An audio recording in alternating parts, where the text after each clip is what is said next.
चलिए दोस्त, question number 14 आगे देखते हैं। Jolly Limited has the following balance sheet as on 31 March 2008। Issued, subscribe and fully paid up कितना है? 10,000 equity shares of 10 lakh rupees 100 each. 5,000 preference shares आपके पास में 100 ईच का 5 लाख रुपीज़ का। कैपिटल रिजर्व आपके पास में 1 लाख रुपीज़ का। SPR आपके पास में 1 लाख रुपीज़ का। जनरल रिजर्व आपके पास में 2 लाख रुपए का। P&L अकाउंट है आपके पास में 1 लाख रुपए का। करंट लायबिलिटीज 10 लाख रुपीज़ का। एसेट है आपके पास में 20 लाख रुपीज़ का। फिक्स एसेट्स अगेन दिया हुआ 22 लाख का, और करंट एसेट्स आपको दिया हुआ 8 लाख रुपीज़ का। आप यहाँ पे कंफ्यूज हो गए होंगे, सर एसेट्स क्या है, फिक्स एसेट्स क्या है? अरे इसमें नहीं जाने का, अपने को जो अमाउंट दिया ठीक है, क्वेश्चन में जो दिया हुआ उट्स ओके, बैलेंस शीट नहीं बनानी है अपने को। The preference shares are to be redeemed at 10% premium. 10% premium पे प्रेफरेंस शेयर्स को रिडीम करना है। इसके लिए क्या किया जा रहा है? Fresh issue of equity shares is to be made to the extent it is required under the Companies Act 2013। क्या कहता है? आप फ्रेश इश्यू कर सकते हो, लेकिन ऐसा नहीं है सारा का सारा फ्रेश इशू कर दो। जितना आपको रिक्वायरमेंट है उतना आप फ्रेश इशू कर सकते हो। तो पहले देखेंगे हमारे पास में एग्जिस्टिंग फ्री रिजर्व्स कितने अवेलेबल हैं, उसके बाद में हम फ्रेश इशू कर लेंगे for the purpose of this redemption. ठीक है साहब। The shortfall in fund for the purpose of the redemption after utilising the proceeds of the fresh issue are to be made by taking a bank loan, show journal entries. क्या कहता है ये कहता है कि अगर आपने फ्रेश इशू किया है, आपने जो भी फ्रेश इशू किया है, उससे जो आपके पास में पैसा आया, उससे जो आपके पास में क्या है, पैसा आया है, वो पैसा तो आपके पास में है, लेकिन अभी जो फ्री रिजर्व का पैसा है ना, फ्री रिजर्व का पैसा फ्री नहीं है। ये जनरल रिजर्व का पैसा जो है ना, ये अभी फ्री नहीं है, ये कहीं और ये लगा हुआ है। उसके बाद में आपका जो P&L अकाउंट का पैसा है, ये भी अभी थोड़ा सा क्या है, फ्री नहीं है, तो कहीं पैसा लगा हुआ है। तो आप एक काम करो, आप अभी है ना, और अगर पैसा चाहिए तो उसका लोन ले लो, और अगर पैसा चाहिए तो आप उसका क्या कर लो, लोन ले लो। चलिए देखते हैं अभी हम करेंगे इसको कैसे होता है ये।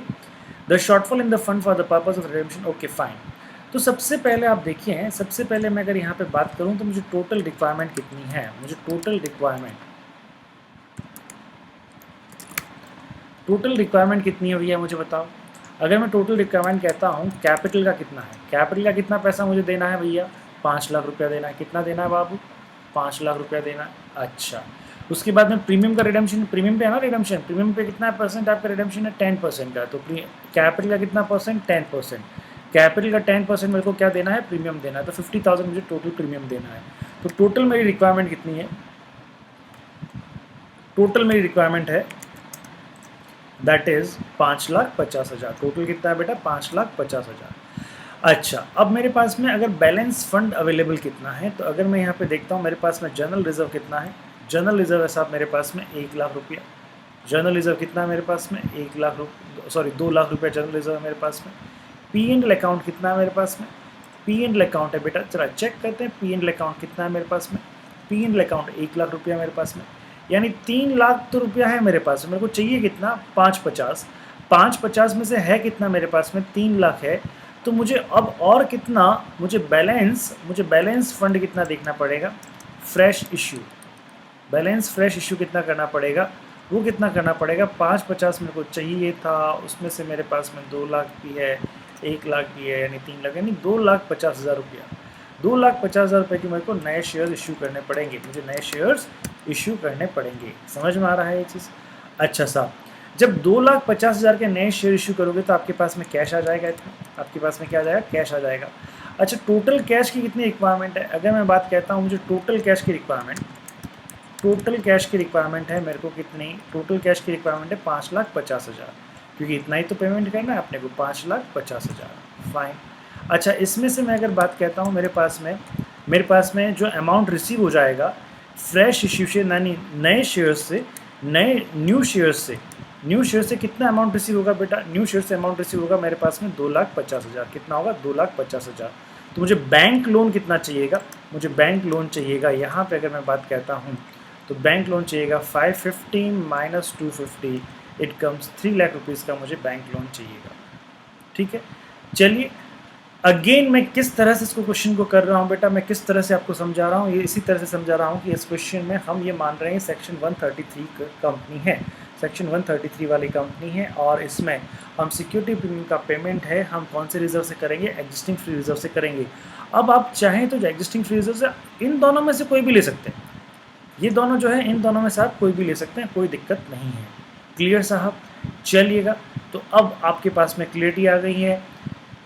कि ये आपका जनरल रिजर्व है, ये दोनों जनरल रिजर्व है, इस दोनों जनरल रिजर्व में से 50,000 रुपये तो मैं किसके लिए यूज़ कर लूँगा, प्रीमियम के लिए यूज़ कर लूँगा, तो बाकी का मैं क्या बनाऊँगा, CRR बनाऊँगा। बाकी का मैं क्या बनाऊँगा बेटा, CRR बनाऊँगा। उसके बाद में फ्रेश इशू मेरे पास में इतने रहेंगे। चलिए वन बाय वन अब देखिएगा, इसमें मैंने सीक्वेंस नहीं लिया है, मैंने जो एंट्रीज था उस एंट्रीज को मैंने एज इट इज़ उठा लिया है, सीक्वेंस में नहीं लिया है। मैं वन बाय वन हम एंट्रीज डिस्कस करते हैं, देखते हैं समझ में आता है या नहीं आता है। माय फर्स्ट एंट्री जो है आपकी, जो भी आपका फर्स्ट एंट्री इसका होता है, इशू का एंट्री होता है। तो अगर मैं बात कहूँ, देखिए समझते हैं, फर्स्ट एंट्री है आपके इशू का, तो इशू करने की एंट्री क्या करेंगे आप, bank account debit to equity share application allotment और equity share application allotment account debit to equity share capital. कितने से एंट्री कर लेंगे आप, 2,50,000 से एंट्री कर लेंगे। कितने से एंट्री कर लेंगे आप, ये 250 से एंट्री कर लेंगे।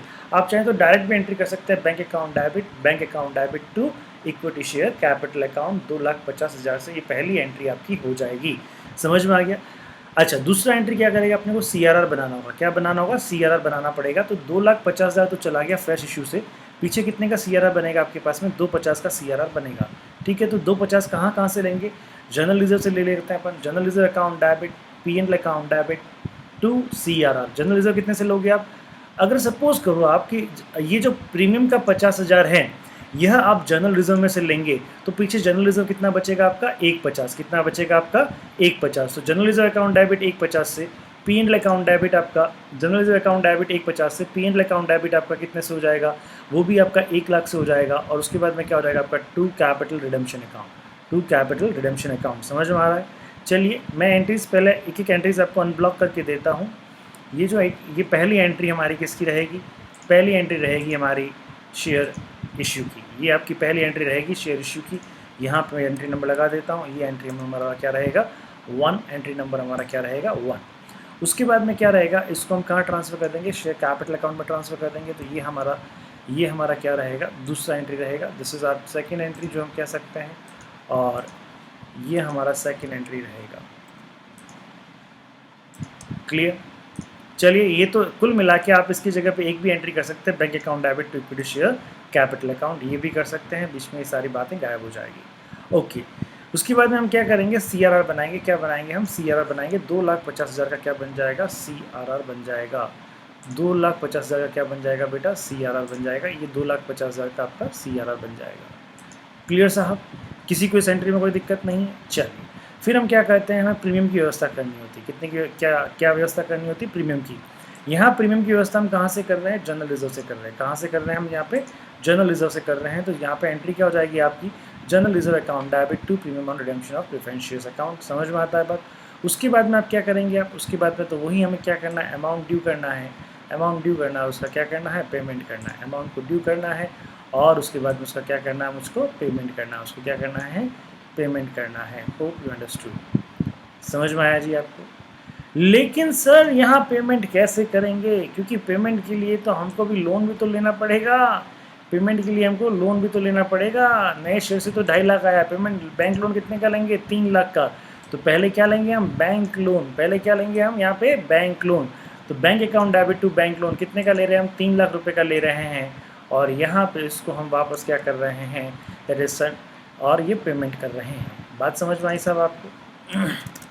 क्लियर है साहब। ये this is your question number 14। ये क्या है आपका क्वेश्चन नंबर 14। चलिए, क्वेश्चन नंबर 14 डिस्कस कर लिया हमने। क्वेश्चन नंबर 15 डिस्कस करते हैं। एक बार क्वेश्चन नंबर हम क्या करते हैं, तो देखो क्वेश्चन नंबर 14 में क्या दिया हुआ था आपके पास में। अगर मैं बात करूँ वापस, क्वेश्चन नंबर 14 में कुछ नहीं था। आपको बोला कि आप रिक्वायरमेंट जितनी है उतना फ्रेश इशू कर सकते हैं, नए शेयर्स का इशू कर सकते हैं।